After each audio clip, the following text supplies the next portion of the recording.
FIFA world cup football fans ಗಳಿಗಂತೂ ಇದೊಂಥರ ಮಹಾ ದಸರಾ ಇದ್ದಂಗೆ. ಇದು ಆಕ್ಚುಲಿ ಚೆನ್ನಾಗಿರೋದು. ಹತ್ರ ಒಂದ್ ತಿಂಗಳಿಂದ ಮಧ್ಯರಾತ್ರಿ 1 ಗಂಟೆ ಅಥವಾ 3 ಗಂಟೆ ಕುತ್ಕೊಂಡು 2 ಅವರ್ ಮ್ಯಾಚ್ ನೋಡಿದ್ರೆ ಇವ್ರ ದೇಹಕ್ಕೆ ಫೇವರೇಟ್ ಟೀಮ್ ಗಳದ್ದು ಮ್ಯಾಚ್ ಇದೆ ಅಂತೂ ನೆಕ್ಸ್ಟ್ ಲೆವೆಲ್ ಬಿಡಿ, ಹೇಳೋದೇ ಬೇಡ. ಬಟ್ ಬೇರೆ ಟೀಮ್ ಗಳ ಮ್ಯಾಚ್ ಇದ್ರು ಇವ್ರು ನೋಡ್ಲೇಬೇಕು. ಯಾಕೆ ಹೇಳಿ, ಇವ್ರ ಫ್ರೆಂಡ್ಸ್ ಎಲ್ಲ ಆ ಟೀಮಿಗೆ ಸಪೋರ್ಟ್ ಮಾಡ್ತಿರ್ತಾರಲ್ವಾ, ಸೋತ್ರೆ ಉಡ್ಸ್ಬೇಕಲ್ಲ. ಇವ್ರುಗಳಂತೂ ಮಧ್ಯರಾತ್ರಿ ನೋಡಿರೋ ಮ್ಯಾಚ್ ನೀನು ಅರ್ಗಿಸ್ಕೊಂಡಿರಲ್ಲ, ಬಟ್ ಬೆಳಿಗ್ಗೆ ಬೇಗ ಎದ್ಬಿಟ್ಟು ನೋಡಿರೋ ಮ್ಯಾಚ್ ಹೈಲೈಟ್ಸ್ ನೋಡ್ಬೇಕು. ಇದ್ಯಾವ್ದು ಗುರು, ಅರ್ಥವೇ ಆಗ್ತಿಲ್ವೇ ಈ ಕೇಸು. ಇನ್ನು ಅದೇ ಮ್ಯಾಚ್ ಬಗ್ಗೆ 2 ದಿನ ಕೊರ್ಗಿ ಹೊಗಳಿ ಬೈದು ಅಯ್ಯೋ ಹಿಂಸೆ ಕೇಳ್ಬೇಡಿ. ಇನ್ನು ಸ್ವಲ್ಪ ಜನರು ಅಂತೂ ಏನೋ ಬಿಟ್ಟರೆ ಇವರೇ ಹೋಗಿ ಮ್ಯಾಚ್ ಗೆಲ್ಸಿ ವರ್ಲ್ಡ್ ಕಪ್ ತಗೊಂಡ್ಬರ್ತೀನಿ ಅನ್ನೋ ರೇಂಜ್ ಅಲ್ಲಿ ಸ್ಟ್ರಾಟಜಿ ಹಾಕದ್ ಬೇರೆ. ಬಟ್ ಇವ್ರ ಸ್ಟ್ರಾಟಜಿನೋ ಮಾತು ಒಳ್ಳೆ ಮಾಹಿತಿ ಮೂವಿ ಸ್ಕ್ರಿಪ್ಟ್ ಇದ್ದಂಗಿರತ್ತೆ ಗುರು. ನಮ್ಮ ಮಕ್ಕಳು ಅನ್ನ ತಿಂತಾರ ತಿಂತಾರಣ್ಣ ಈ ನನ್ನ ಮಕ್ಕಳು.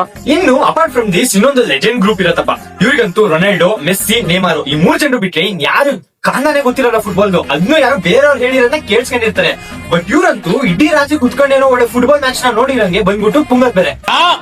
ಅಲ್ಲ ಇವ್ ಪುಂಗದಾದ್ರು ನಮ್ಮಂಗಿರತ್ತಾ? ಕ್ರಿಕೆಟ್ ರೂಲ್ಸ್ ತಗೊಂಡ್ಬಿಟ್ಟು ಫುಟ್ಬಾಲ್ ಅಲ್ಲಿ ಹಾಕಿ ಒಳ್ಳೆ ಮಣ್ಣಾಕಿ ಮಸಾಲ ತರ ಮಾಡಿ ಹೇಳ್ತಾರೆ ಗುರು. No comments.